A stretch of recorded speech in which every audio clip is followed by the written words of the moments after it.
এগৰাকী উচ্চ শিক্ষিত মহিলা আৰু এখন ই-ৰিক্সা।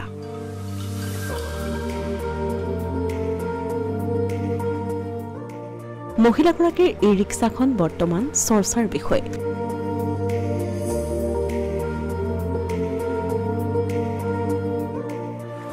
কেৱল ধন উপাৰ্জনৰ বাবে নহয়, ই-ৰিক্সাখন ব্যৱহাৰ কৰিছে মানুহৰ সহায়ৰ বাবে।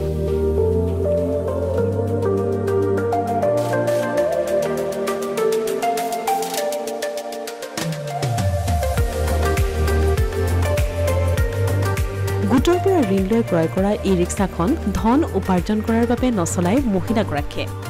গাঁৱৰ বহু ৰোগীক চিকিৎসালয়লৈ অনা নিয়া কৰাৰ লগতে মহিলাসকলক বেংক অথবা গোটৰ সভালৈ বিনামূলীয়াকৈ অনা নিয়া কৰাৰ দৰে ব্যতিক্ৰমী পদক্ষেপ গ্ৰহণ কৰি আছে এগৰাকী মহিলাই।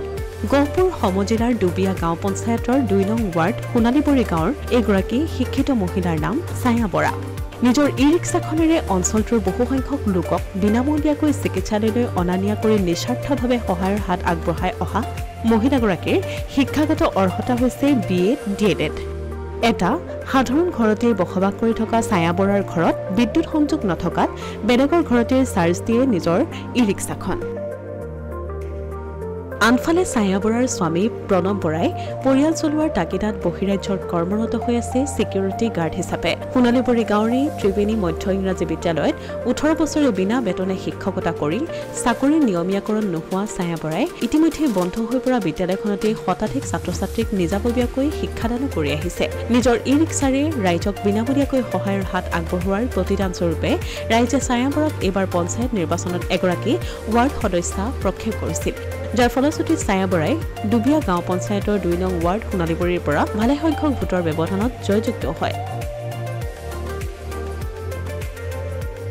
BA DLEDৰ শিক্ষাগত অৰ্হতা থকাৰ পাছতো কোনো চৰকাৰী চাকৰি লাভ নকৰি কেৱল টিউচন কৰি অৰ্থ উপাৰ্জন কৰা ছায়া বৰাই নিজৰ মানৱীয় কৰ্মৰ বাবে বৰ্তমান এগৰাকী ৱাৰ্ড সদস্যা হিচাপে দায়িত্ব পালনেৰে ৰাইজৰ সেৱাত নিজকে সমৰ্পিত কৰিব বুলি মন্তব্য কৰিছে।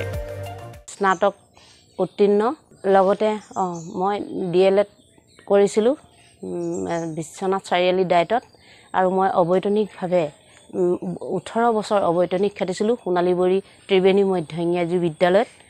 তাৰ পৰা মই এতিয়া পৰ্যন্ত সেই টিউচনে কৰি ঘৰখন জীৱিকা নিৰ্বাহ কৰোঁ, আৰু লগতে ই-ৰিক্সা এখন লৈ মই সকলো ৰাইজৰ কাম কাজ কৰিছিলোঁ।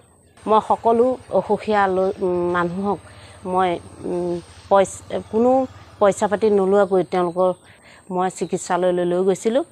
মই ৰাইজৰ ঘৰত মোৰ বিশেষ বিদ্যুতৰ ব্যৱস্থা নথকাৰ বাবে মই ৰাইজৰ ওচৰতে টমটমখন চাৰ্জ কৰি ৰাইজৰ সেৱা আগবঢ়াইছিলোঁ। এতিয়ালৈকে অন্তত মই 400মান মানুহক সহায় আগবঢ়াইছিলোঁ আজি 6 মাহমানত। মই সোণালীবৰীৰ পৰা গহপুৰ মেডিকেললৈ নিওঁ, প্ৰত্যেক দিনাই অন্তত 8জনমান ৰোগীক নিওঁ। ৰাইজে মোক বহুত মৰম কৰিছিল। তাৰ বিনিময়ত মোক ৰাইজে ডুবিয়া গাঁও পঞ্চায়তৰ মোক সোণালীবৰী 2 নম্বৰ ৱাৰ্ডৰ পৰা ৱাৰ্ড সদস্যা হিচাপে প্ৰাৰ্থিত্ব আগবঢ়াইছিল, আৰু মই তাত বিজয়ী হৈছিলোঁ। মই এগৰাকী ৱাৰ্ড সদস্যা হিচাপে মোৰ গাঁওখনত উন্নয়নমূলক কাম কৰিবলৈ বহুতো ইচ্ছা আছিল। মোৰ স্বামীয়ে বাহিৰত চিকিউৰিটি কৰে। মই আত্মসহায়ক গোটৰ পৰা 50,000 টকা ঋণ লৈছিলোঁ। ঋণ লৈ আজিও মই 3 বছৰ কিস্তি দিব লগা হৈ আছে। মই ৰাইজৰ সেৱা আগবঢ়াবৰ কাৰণে টমটমখন মোৰ প্ৰধান উদ্দেশ্য আছিল। অসমীয়া প্ৰতিদিন ডিজিটেল সংবাদ গহপুৰ।